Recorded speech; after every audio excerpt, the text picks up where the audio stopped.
ಶ್ರೀ ಗುರುಭ್ಯೋ ನಮಃ. ಎಲ್ಲರಿಗೂ ಬೆಳಗಿನ ಶುಭೋದಯಗಳು. ಕೌಸಲ್ಯೆಯಿಂದ ಶ್ರೀರಾಮನಿಗೆ ಆಶೀರ್ವಾದ.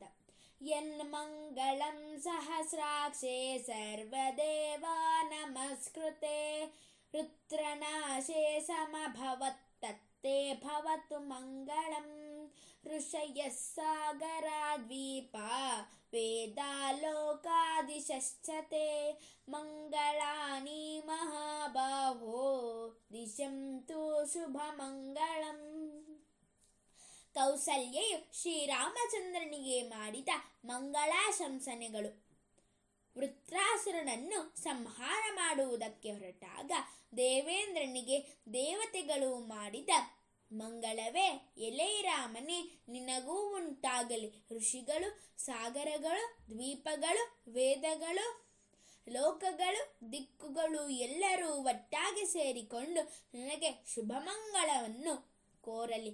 ದಶರಥನು ತನ್ನ 4 ಸೊಸೆಯರೊಂದಿಗೆ ಹಾಗೂ 4 ಸುಪುತ್ರರೊಂದಿಗೆ ಕೂಡಿಕೊಂಡು ಸಂತೋಷವಾಗಿದ್ದುಕೊಂಡು ರಾಜ್ಯಭಾರವನ್ನು ಮಾಡುತ್ತಾ ಇದ್ದಾನೆ. ಇನ್ನೇನು ಶ್ರೀರಾಮನಿಗೆ ಯೌವರಾಜ್ಯದ ಪಟ್ಟವನ್ನು ಕಟ್ಟಿ ತಾನು ನಿವೃತ್ತನಾಗಬೇಕೆಂದು ಬಯಸುತ್ತಿದ್ದಾನೆ. ಶ್ರೀರಾಮನಿಗೆ ನಾಳೆ ಪಟ್ಟಾಭಿಷೇಕವಾಗಲಿ ಎಂದು ಮುಹೂರ್ತವನ್ನು ದಶರಥ ರಾಜನು ವಸಿಷ್ಠ ಮಹರ್ಷಿಗಳಿಂದ ನಿಶ್ಚಯಿಸಿದ್ದಾನೆ. ಈ ವಿಷಯವನ್ನು ದಶರಥನು ಕೈಕೇಯಿಗೆ ತಿಳಿಸುತ್ತಾನೆ. ಅವಳು ಅತ್ಯಂತ ಸಂತೋಷದಿಂದ ಈ ಸುದ್ದಿಯನ್ನು ತನ್ನ ದಾಸಿಯಾದ ಮಂಥರೆಗೆ ತಿಳಿಸುತ್ತಾಳೆ. ದುಷ್ಟಲಾದ ಆ ಮಂಥರೆಯು ಕೈಕೇಯಿಯ ಮನದಲ್ಲಿ ವಿಷಬೀಜವನ್ನು ಬಿತ್ತುತ್ತಾಳೆ.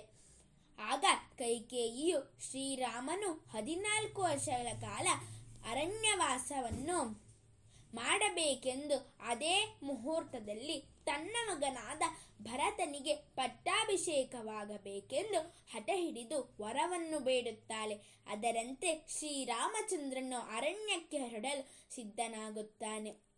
ವನವಾಸಕ್ಕೆ ಹೊರಡುವುದಕ್ಕಿಂತ ಮುಂಚೆ ಶ್ರೀರಾಮನು ತನ್ನ ತಾಯಿ ಕೌಸಲ್ಯೆಗೆ ನಮಸ್ಕಾರಗಳನ್ನು ಮಾಡುತ್ತಾನೆ. ಆಗ ಕೌಸಲ್ಯೆಯು ಶ್ರೀರಾಮನಿಗೆ ಈ ಮೇಲಿನ ಶ್ಲೋಕಗಳಿಂದ ಶುಭಾಶಂಸನೆಯನ್ನು ಕೋರುತ್ತಾಳೆ. ಪ್ರಯಾಣಕ್ಕೆ ಹೊರಡುವಾಗ, ಶುಭ ಕರ್ಮಗಳಿಗೆ ಹೊರಡುವಾಗ ಹಿರಿಯರಿಗೆ, ಮಾತಾಪಿತೃಗಳಿಗೆ, ಗುರುಗಳಿಗೆ ನಮಸ್ಕಾರಗಳನ್ನು ಹಾಕಿ ಹೊರಡಬೇಕು. ಅವರ ಆಶೀರ್ವಾದದಿಂದ ಮುಂದಿನ ಕಾರ್ಯಗಳು ಸುಗಮವಾಗಿ ಸಿದ್ಧಿಸುತ್ತವೆ. ಸರ್ವೇ ಜನಾಃ ಸುಖಿನೋ ಭವಂತು, ಸಕಲ ಸನ್ಮಂಗಲಾನಿ ಭವಂತು, ಲೋಕಾಃ ಸಮಸ್ತಾಃ ಸುಖಿನೋ ಭವಂತು. ಧನ್ಯವಾದಾಃ.